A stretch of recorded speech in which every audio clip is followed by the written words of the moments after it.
मैं बीकानेर की रानी हुक्म दे रही हूँ।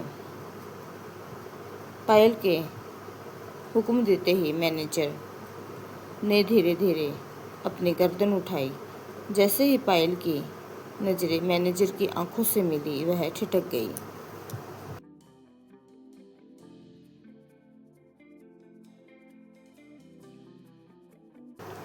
शिवेन, एक सख्त सा लड़का, एपिसोड 9। नमस्ते दोस्तों, मैं हूं आपकी दोस्त और इस कहानी की लेखिका आरजे पूनम। शिवेन, एक सख्त सा लड़का सीजन 2 में आप सभी का स्वागत है। पिछले एपिसोड में आपने सुना कि महाराज शिवेन की वापसी हुई और मैनेजर को कालकोठरी में डाल दिया गया। पर क्या पायल उस राज को जान पाएगी जो मैनेजर की आंखों में छिपा है? चलिए सुनते हैं आज का एपिसोड। रात का सन्नाटा गहरा गया था। महाराज शिवेन अपने कक्ष में विश्राम कर रहे थे, पर पायल की आंखों में नींद नहीं थी। उसे मैनेजर की वो बार बार झुकी हुई गर्दन याद आ रही थी। उसे लगा कि एक राजा की शक्ति के सामने शायद वो सच कभी बाहर नहीं आएगा। पायल ने चुपचाप एक मशाल उठाई और बिना शिवेन को बताए अकेले ही कालकोठरी की ओर बढ़ गई। पहरेदारों को पीछे छोड़कर पायल उस अंधेरे कमरे के सामने खड़ी थी जहां मैनेजर रेडियो में जकड़ा हुआ था। जैसे ही पायल के कदमों की आहट हुई, मैनेजर ने अपनी आंखें खोली, पर फिर से नजरें झुका ली। पायल धीमी पर सख्त आवाज में कहती है, मैनेजर, अब शिवेन यहाँ नहीं है। अब सच बताओ, तुम अपनी मौत का नाटक करके यहाँ क्यों आए? तुमने कहा था कि तुम गद्दी लेने आए हो, पर तुम्हारी आंखों की खामोशी कुछ और ही कह रही है। मैनेजर चुप रहा। पायल ने कहा, मेरी तरफ देखो मैनेजर, मैं बीकानेर की रानी हुक्म दे रही हूँ। पायल के हुक्म देते ही मैनेजर ने धीरे धीरे अपनी गर्दन उठाई। जैसे ही पायल की नज़रें मैनेजर की आंखों से मिली, वह ठिठक गई। उसने देखा कि मैनेजर की आंखों में आज वो शक्ति नहीं थी, बल्कि आंखों की कोरों से आंसू बहकर उसके गालों पर गिर रहे थे। पायल ने हैरानी और व्याकुलता से पूछा, मैनेजर, ये तुम्हारी आंखों में आज आंसू क्यों?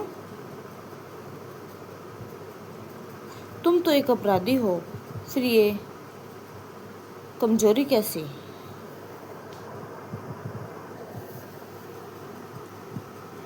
मैनेजर ने पहली बार पायल की आंखों में आंखें डालकर डूबती हुई आवाज में कहा, रानी पायल, आज मैं हार गया और शिवेन जीत गया। शिवेन इसलिए नहीं जीता कि उसके पास ये रियासत है, वो इसलिए जीत गया क्योंकि उसके पास उसका प्यार है।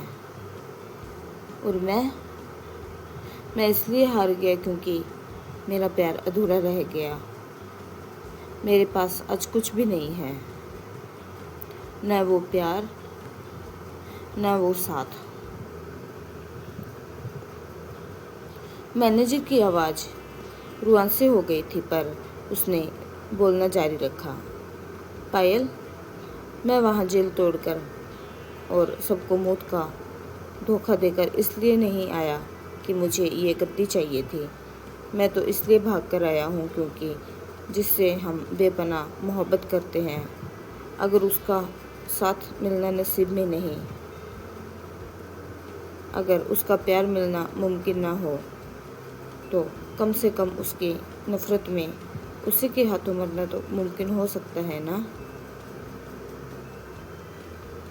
मैं सिर्फ इसलिए आया हूँ ताकि मैंने जिसे अपनी रूह से पूजा, मुझे उसी के हाथों मोक्ष मिल जाए। आप मुझे सजा दीजिए रानी साहिबा, मुझे मार डालिए, क्योंकि आपके हाथों मरना मेरे लिए किसी स्वर्ग से कम नहीं होगा। यह कहते कहते मैनेजर फुट फुट कर रोने लगा। उसकी सिसकियाँ उस अंधेरी काल कोठरी में गूंज रही थी। पायल पत्थर की मूरत बनी खड़ी रही। उसकी आंखें भी नम हो गई थी।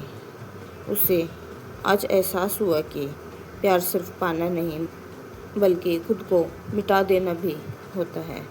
मैनेजर की तड़प और उसका वो अधूरापन उस रात बीकानेर के महल की दीवारों को भी रुला रहा था।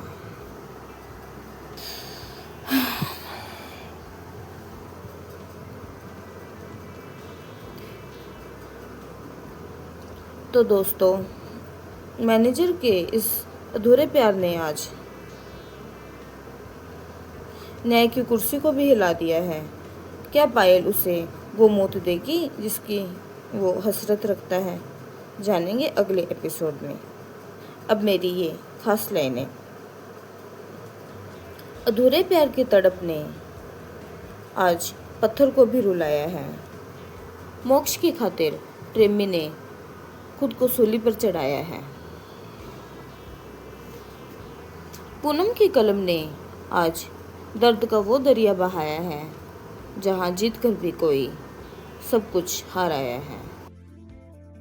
मैं हूं आपकी दोस्त और इस कहानी की लेखिका आरजे पूनम। सुनते रहिए शिवेन एक सख्त सा लड़का।